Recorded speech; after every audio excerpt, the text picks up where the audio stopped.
Matthew chapter 5, the Sermon on the Mount. We're into the hard stuff here. Jesus, in this passage from verse 27, wow, it he says if a man looks with lust on a woman, he's committed adultery with her in his heart. Didn't talk much about this. Well, back up. I talked a lot about this last time, but one of the things I didn't talk about is I think it's significant. I mean, it's not like this is the key, but this is part of it, that Jesus talks about having committed adultery with her in his heart, not in his mind. And the Bible makes a declension. It separates heart and mind over and over again, as though there were two entities. The heart is the seat of my affections. It's the seat of my will. It's the core of my emotional self. I think let's, I mean, don't beat around the bush here. I think in our culture, we're certainly talking about the pornography that's everywhere. I went into that last time. It's not an intellectual thing. Because if you ask a man, and it is the majority of those who are held hostage, I'd even say addicted to pornography, are men. The research indicates that women more than ever are becoming addicted in a similar way as to men. It's not if you ask these men or women to talk to you about the intellectual aspects, the rational aspects of viewing pornography, you're going to come up with nothing. It isn't about intellectual. It's about what's in my heart. And that, to me, one of the implications of that is I need to be vigilant about the condition of my heart. All right. The hyperbole of if your right eye causes you to sin, gouge it out. If your right hand causes you to sin, cut it off. It's better to enter heaven without a right eye or a right hand than to have both and go to hell. That is pretty extreme hyperbole. The point is, in my opinion, this is not just a kind of a secondary or tertiary thing to, deal with, talk about. I mean, it is of utmost seriousness. The condition of my heart. And learning how to master what is in my heart by replacing what is in my heart with noble, wholesome, good. Okay. And then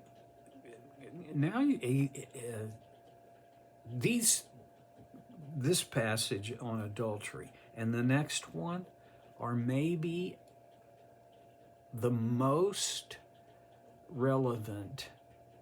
All of the Sermon on the Mount is relevant no matter what century or time frame we're talking about.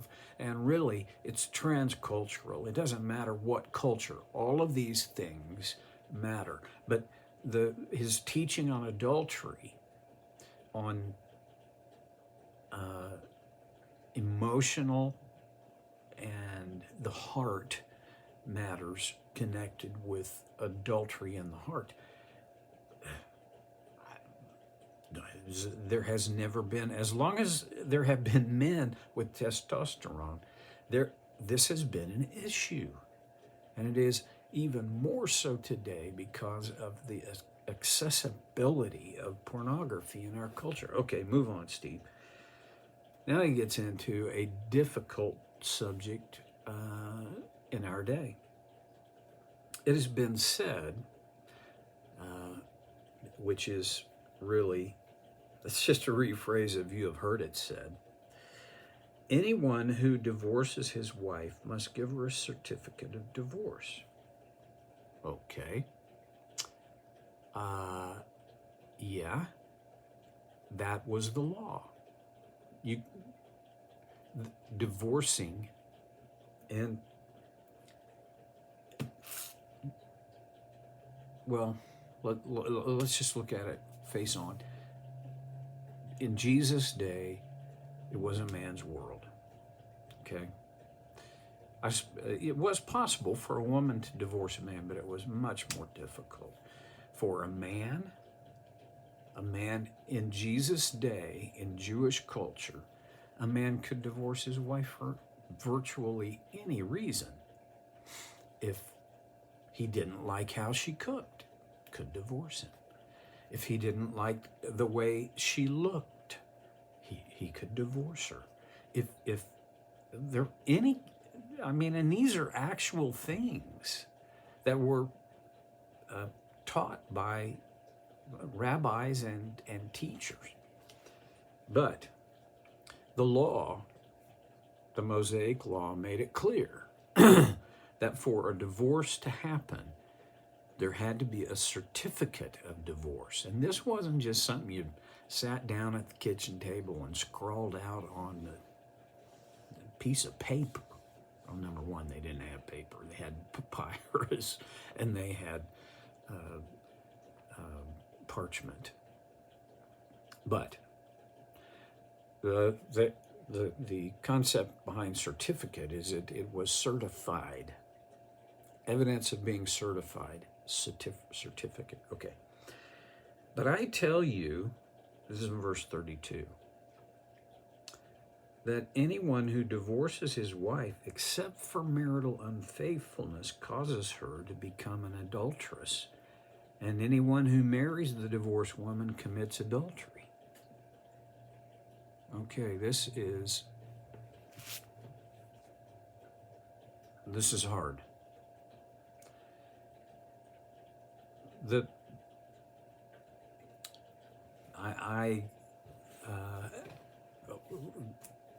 In my adult life, the figures in America on how many marriages end in divorce, the figure was promoted at 50%, and that is absolutely incorrect. It's bad, but it's not half. Here's the latest figure I have been able to uncover is about 30%. That's bad. That's 3 out of 10, but it's not 5 out of 10. And in our culture,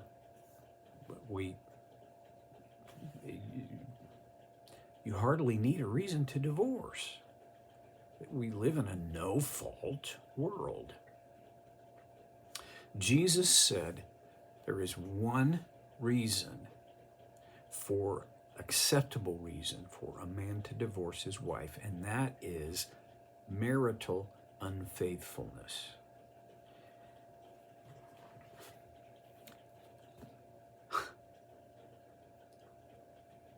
So what's marital unfaithfulness? Well, adultery. Now, I mentioned that it was a man's world. And the man had the prevailing,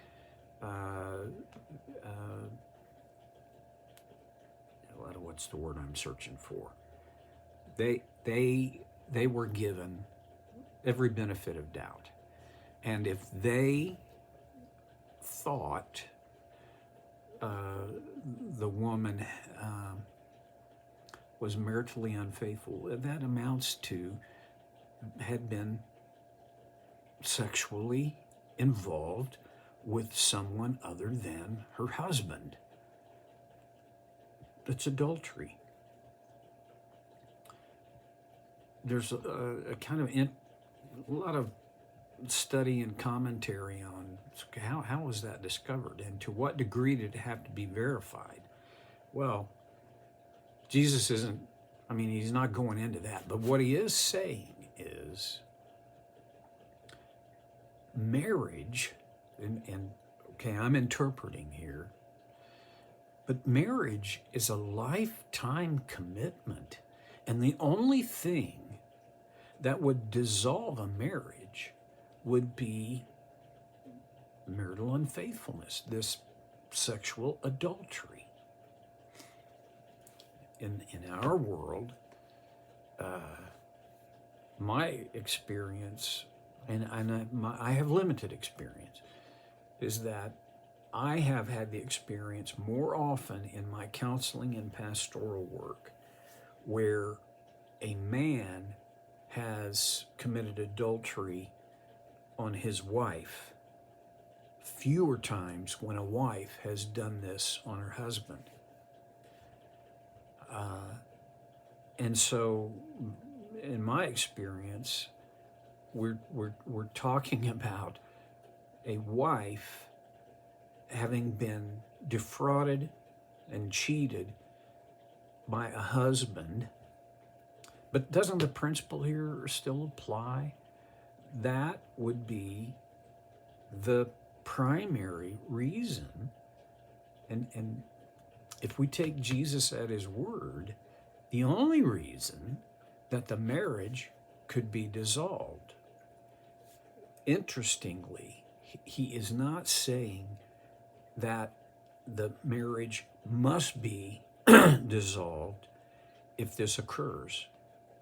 But he's saying the only reason for dissolving the marriage is marital unfaithfulness, adultery. And the outcome is, let me just read it again, but this is verse 32. But I tell you that anyone who divorces his wife, except for marital unfaithfulness, causes her to become an adulteress, and anyone who marries the divorced woman commits adultery. That last part is difficult, and in this case, I don't think it takes the meaning out of it to kind of degenderize it. And no, I don't want to degenderize anything, but I want to apply it to both males and females, so that the one who was divorced because of adultery, then if they are remarried, if they are married by another person, that they bring that adultery into that marriage. That's, wow. I want to be careful here. I wonder, in my thoughts, Jesus is offering the principle, and he's not just offering it, he is laying out the principle of marital faithfulness and lifelong commitment. And this is under the law before the cross and the empty tomb. This is still, the principle is still in effect, and it's still relevant and still strong.